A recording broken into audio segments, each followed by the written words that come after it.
Hi bridge എഡ്യൂക്കേഷനിലേക്ക് എല്ലാവർക്കും സ്വാഗതം. നിങ്ങൾ UGC നെറ്റ് അറബിക് എക്സാമിന് പ്രിപ്പയർ ചെയ്യുകയാണോ? എങ്കിൽ ഇത് നിങ്ങൾക്ക് വേണ്ടിയുള്ള ചാനലാണ്. നെറ്റ് സിലബസിലെ ഓരോ യൂണിറ്റും നമുക്ക് ഒരുമിച്ച് സിമ്പിളായി പഠിച്ചെടുക്കാം. അപ്പോൾ ഞങ്ങൾക്ക് നിങ്ങളെക്കുറിച്ചും നമ്മുടെ ഈ കമ്മ്യൂണിറ്റിയെക്കുറിച്ചും കൂടുതൽ അറിയാൻ ആഗ്രഹമുണ്ട്. ഇന്നത്തെ ക്ലാസ് എങ്ങനെയുണ്ടായിരുന്നു? ഈസി ആയിരുന്നോ അതോ കുറച്ച് ടഫായിരുന്നോ? താഴെ കമന്റ് ചെയ്യണേ. ഇനി ഏതൊക്കെ ടോപ്പിക്കുകളാണ് നമ്മുടെ ക്ലാസ്സുകളിൽ വേണ്ടതെന്ന് തീർച്ചയായും നിർദ്ദേശിക്കണം. ഇതുപോലെ ഓരോ യൂണിറ്റും കവർ ചെയ്യുന്ന കൂടുതൽ ക്ലാസുകൾക്കായി ഈ ചാനൽ ഇപ്പോൾ തന്നെ സബ്സ്ക്രൈബ് ചെയ്യുക. നിങ്ങളുടെ ഫ്രണ്ട്സിനും ഗ്രൂപ്പുകളിലും ഷെയർ ചെയ്യുക. നമസ്കാരം. അപ്പോൾ UGC നെറ്റ് അറബിക് പരീക്ഷയ്ക്ക് തയ്യാറെടുക്കുന്ന എല്ലാവർക്കും സ്വാഗതം. ഇന്ന് നമ്മൾ സംസാരിക്കാൻ പോകുന്നത് വളരെ പ്രധാനപ്പെട്ട ഒരാളെക്കുറിച്ചാണ്.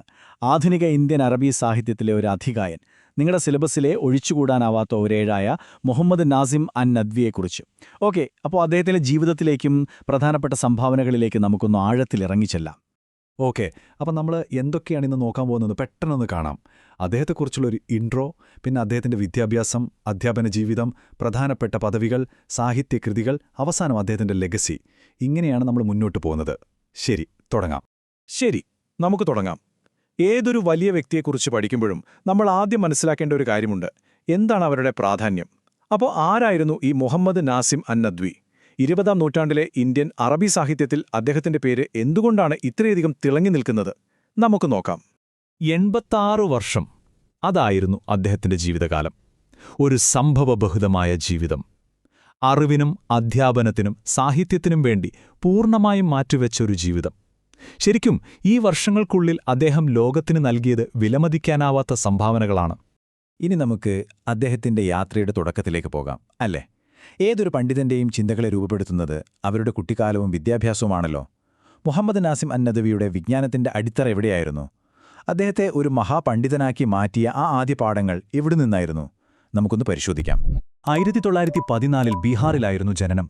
അറിവിന്റെ ലോകത്തേക്കുള്ള ആദ്യത്തെ ചുവടുവെപ്പുകൾ സ്വന്തം വീട്ടിൽ നിന്നും പിന്നെ പട്നയിലെ മദ്രസ അസീസിയയിൽ നിന്നുമായിരുന്നു. എന്നാൽ അദ്ദേഹത്തിന്റെ ജീവിതത്തെയും പാണ്ഡിത്യത്തെയും ശരിക്കും മാറ്റിമറിച്ച ആ നിർണായകമായ ഒരു ഘട്ടം വരാനിരിക്കുന്നതേ ഉണ്ടായിരുന്നുള്ളൂ. അത് നദ്വത്തുൽ ഉലമയിലേക്കുള്ള പ്രവേശനമായിരുന്നു. ഈ ടൈം ലൈനിലേക്ക് ഒന്ന് നോക്കൂ. 1914 ജനനം മുതൽ 2000 വിയോഗം വരെ നീളുന്ന ഒരു ജീവിതരേഖയാണത്. ഇതിലെ ഓരോ ഘട്ടവും, പ്രത്യേകിച്ച് 1928 നദ്വയിൽ ചേർന്നതും 1956 ഹജ്ജ് യാത്രയും അദ്ദേഹത്തിന്റെ ജീവിതത്തിലെ വളരെ പ്രധാനപ്പെട്ട ടേണിംഗ് പോയിന്റുകളായിരുന്നു. ഈ കാര്യങ്ങൾ മനസ്സിൽ വെച്ചുകൊണ്ട് നമുക്ക് മുന്നോട്ടു പോകാം. വിദ്യാഭ്യാസം പൂർത്തിയാക്കിയ ശേഷം അദ്ദേഹം തന്റെ യഥാർത്ഥ പാഷൻ കണ്ടെത്തി. അധ്യാപനം. അത് അദ്ദേഹത്തിന്റെ ഒരു ജോലി മാത്രമായിരുന്നില്ല, അതായിരുന്നു അദ്ദേഹത്തിന്റെ ലോകം. ക്ലാസ് മുറികളിലൂടെ ആയിരക്കണക്കിന് വിദ്യാർത്ഥികളുടെ മനസ്സിൽ അറബി ഭാഷയോടും സാഹിത്യത്തോടുമുള്ളൊരു ഇഷ്ടം ജ്വലിപ്പിച്ച ആ അധ്യാപകന്റെ ജീവിതത്തിലേക്ക് നമുക്ക് കടക്കാം. ദാബേലിലെ ജാമിയ ഇസ്ലാമിയയിൽ തുടങ്ങി താൻ പഠിച്ചു വളർന്ന നദ്വത്തുൽ ഉലമയിൽ തന്നെ സാഹിത്യവിഭാഗം പ്രൊഫസറും ഡീനും ഡിപ്പാർട്ട്മെന്റ് ഹെഡുമായി അദ്ദേഹം സേവനമനുഷ്ഠിച്ചു. ഈ പദവികൾക്കൊക്കെ അപ്പുറം അദ്ദേഹത്തെ വ്യത്യസ്തനാക്കിയത് അറബി ഭാഷയോടുള്ള അടങ്ങാത്ത ആ ഒരു പാഷനും അത് മറ്റുള്ളവർക്ക് പകർന്നു നൽകാനുള്ള അദ്ദേഹത്തിന്റെ ഒരു പ്രത്യേക കഴിവുമായിരുന്നു. അദ്ദേഹം എങ്ങനെയുള്ള ഒരു ടീച്ചറായിരുന്നു എന്നറിയാൻ ഇതിലും നല്ലൊരു ഉദാഹരണമില്ല. ഇത് നോക്കൂ. അദ്ദേഹത്തിന്റെ പ്രമുഖ ശിഷ്യനായ ഡോക്ടർ അബ്ദുള്ള അബ്ബാസ് അൻ നദ്വി ഓർത്തെടുക്കുന്നതാണ്. അദ്ദേഹം പറയുവാണ്, മുഅല്ലഖകൾ പഠിപ്പിക്കുമ്പോൾ അതിലെ ഓരോ അക്ഷരവും ഗ്രാമർ പോയിന്റുമൊക്കെ വിശദീകരിച്ച് കവിത മുഴുവനും മനഃപ്പാടമാക്കി ഭയങ്കര താൽപ്പര്യത്തോടെയാണ് ഉസ്താദ് ഞങ്ങൾക്ക് ക്ലാസ് എടുത്തിരുന്നത്. ഇതിൽ കൂടുതൽ എന്തു വേണം ഒരു അധ്യാപകന്റെ വിജയം അറിയാൻ, അല്ലേ? ഇനിയിതാ അദ്ദേഹത്തിന്റെ അടുത്ത സഹപ്രവർത്തകനും ലോകപ്രശസ്ത പണ്ഡിതനുമായ അബുൽ ഹസൻ അലി നദ്വി പറയുന്നത് കേൾക്കൂ. അറബി ഗ്രാമറിലും അലങ്കാരശാസ്ത്രത്തിലും ജാഹിലിയ കാലഘട്ടത്തിലെയും ഇസ്ലാമിക കാലഘട്ടത്തിലെയും കവിതകളിലുമൊക്കെ അദ്ദേഹത്തിന് അഗാധമായ പാണ്ഡിത്യമുണ്ടായിരുന്നു. ഈ വാക്കുകൾ മാത്രം മതി അദ്ദേഹത്തിന്റെ ഭാഷാപരമായ കഴിവിന്റെ ആഴം മനസ്സിലാക്കാൻ. പക്ഷേ മുഹമ്മദ് നാസിം അൻ നദ്വിയുടെ സ്വാധീനം നദ്വിയുടെ ക്ലാസ് മുറികളിൽ മാത്രം ഒതുങ്ങി നിന്നോ? ഇല്ല, തീർച്ചയായുമില്ല. അദ്ദേഹത്തിന്റെ പാണ്ഡിത്യത്തിന്റെ പ്രഭ ഇന്ത്യയ്ക്ക് പുറത്തേക്കും വ്യാപിച്ചു. അദ്ദേഹത്തിന്റെ യാത്രകളും അദ്ദേഹം വഹിച്ച പ്രധാനപ്പെട്ട ലീഡർഷിപ്പ് റോളുകളും ആഗോളതലത്തിൽ അദ്ദേഹത്തിന് ഒരുപാട് ബഹുമാനം നേടിക്കൊടുത്തു. നദ്വിയിലെ പ്രൊഫസർ പദവിയിൽ നിന്ന് കരിയർ വളർന്ന് മദീന ഇസ്ലാമിക് യൂണിവേഴ്സിറ്റിയിലെ വിസിറ്റിംഗ് പ്രൊഫസറായി, പിന്നീട് പാകിസ്ഥാനിലെ ബഹാവൽപൂർ അബ്ബാസിയ യൂണിവേഴ്സിറ്റിയുടെ റെക്ടറായി, കറാച്ചിയിലെ ഇസ്ലാമിക് റിസർച്ച് അക്കാദമിയുടെ വൈസ് പ്രസിഡന്റായും അദ്ദേഹം ഉയർന്നു. ഇത് അദ്ദേഹത്തിന്റെ അക്കാദമിക മികവിനു മാത്രമല്ല, അദ്ദേഹത്തിന്റെ ഭരണപരമായ കഴിവിനും കൂടിയുള്ള തെളിവാണ്. അദ്ദേഹത്തിന്റെ ജീവിതത്തിലെ ഏറ്റവും നിർണായകമായ ഒരു ആത്മീയ യാത്രയായിരുന്നു 1956 ഹജ്ജ്. മക്കയിലെ ഹറമിന്റെ ചാരത്തിരുന്ന് അദ്ദേഹം തന്റെ ഹൃദയം തുറന്നൊരു പ്രാർത്ഥന കവിതാരൂപത്തിലെഴുതി, നഫഹത്തുൻ മിൻ നഫഹാത്തിൽ ഹറമിൽ മക്കി. ആ യാത്ര അദ്ദേഹത്തിന്റെ സാഹിത്യ ജീവിതത്തിലെ ഒരു വലിയ വഴിത്തിരിവായിരുന്നു. ഇപ്പോൾ നമ്മൾ വളരെ പ്രധാനപ്പെട്ട ഒരു ഭാഗത്തേക്ക് കടക്കുകയാണ്. നിങ്ങളുടെ പരീക്ഷയ്ക്ക് ഏറ്റവും നിർണായകമായ പോയിന്റ് അദ്ദേഹത്തിന്റെ സാഹിത്യ പൈതൃകമാണ്. കവിതകളായും പാഠപുസ്തകങ്ങളായും വിവർത്തനങ്ങളായും അദ്ദേഹം നമുക്കായി അവശേഷിപ്പിച്ചു പോയ ആ അമൂല്യനിധികൾ ഏതൊക്കെയാണെന്ന് നമുക്ക് വിശദമായിട്ട് തന്നെ പരിശോധിക്കാം.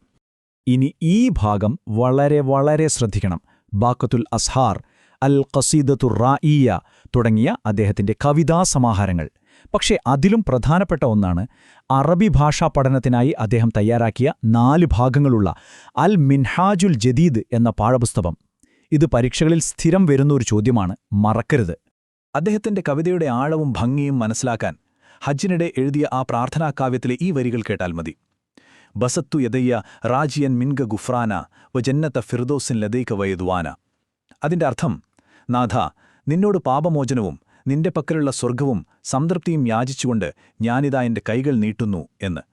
എത്ര മനോഹരവും ഹൃദയസ്പർശിയുമാണ് ആ വരികൾ. അദ്ദേഹം ഒരു കവിയും അധ്യാപകനും മാത്രമല്ല, ഒരു മികച്ച വിവർത്തകൻ കൂടിയായിരുന്നു എന്നറിയാമോ? സയ്യിദ് സുലൈമാൻ നദ്വിയുടെ കുതുബാത്തെ മദ്രാസ് എന്ന ഉർദു ഗ്രന്ഥം അറിസാലത്തുൽ മുഹമ്മദിയ എന്ന പേരിൽ അറബിയിലേക്ക് മൊഴിമാറ്റം ചെയ്തത് അദ്ദേഹമാണ്. അതുപോലെ മൗദൂദിയുടെ ഒരു സാമ്പത്തിക ശാസ്ത്ര ഗ്രന്ഥവും അദ്ദേഹം അറബിയിലേക്ക് വിവർത്തനം ചെയ്തിട്ടുണ്ട്. 86 വർഷം നീണ്ടുനിന്ന ഈ വിജ്ഞാന സബരിയാം, അതിന്റെ അവസാന നാളുകൾ എങ്ങനെയായിരുന്നു? എന്താണ് അദ്ദേഹം വരും തലമുറകൾക്കായി ബാക്കിവെച്ചത്? നമുക്ക് ഈ വിവരണം ഒന്ന് ഉപസംഹരിക്കാം. ഹിജ്റ 1421, അതായത് ക്രിസ്താബ്ദം 2000-ൽ പാകിസ്ഥാനിലെ കറാച്ചിയിൽ വെച്ച് അദ്ദേഹം ഈ ലോകത്തോട് വിട പറഞ്ഞു. കറാച്ചി എയർപോർട്ടിനടുത്തുള്ള ഒരു ഖബർസ്ഥാനിൽ അദ്ദേഹം അന്ത്യവിശ്രമം കൊള്ളുന്നു.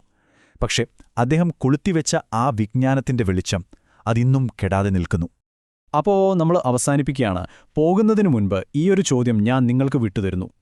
ഒരൊറ്റ മനുഷ്യന്റെ ജീവിതത്തിന് അദ്ദേഹത്തിന്റെ എഴുത്തുകൾക്ക് എങ്ങനെയാണ് തലമുറകളോളം വിദ്യാർത്ഥികളെയും ചിന്തകരെയും സ്വാധീനിക്കാൻ കഴിയുന്നത്? മുഹമ്മദ് നാസിമൻ നദ്വിയുടെ ജീവിതം അത് തന്നെയല്ലേ അതിനുള്ള ഏറ്റവും വലിയ ഉത്തരം?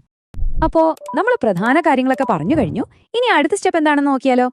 ഈ വിഷയത്തിലെ മെയിൻ പോയിന്റ്സ് ഒക്കെ നിങ്ങൾക്ക് ക്ലിയർ ആയിട്ടുണ്ടാകും അല്ലേ? അപ്പോ ഏറ്റവും പ്രധാനപ്പെട്ട ചോദ്യം ഇതാണ്: ഇനി എങ്ങനെ പഠനം മുന്നോട്ട് കൊണ്ടുപോകും? നിങ്ങളുടെ പഠനത്തിന് ഒരു മുതൽക്കൂട്ടാകാൻ പറ്റിയ ഒരു വഴിയുണ്ട്. അതാണ് ബ്രിഡ്ജ് 6 എഡ്യൂക്കേഷന്റെ ഈ പുതിയ പ്രിന്റഡ് ബുക്ക്. ഈ ബുക്കിനെ സ്പെഷ്യൽ ആക്കുന്നത് ഇതിന്റെ ഉള്ളടക്കം തന്നെയാണ്.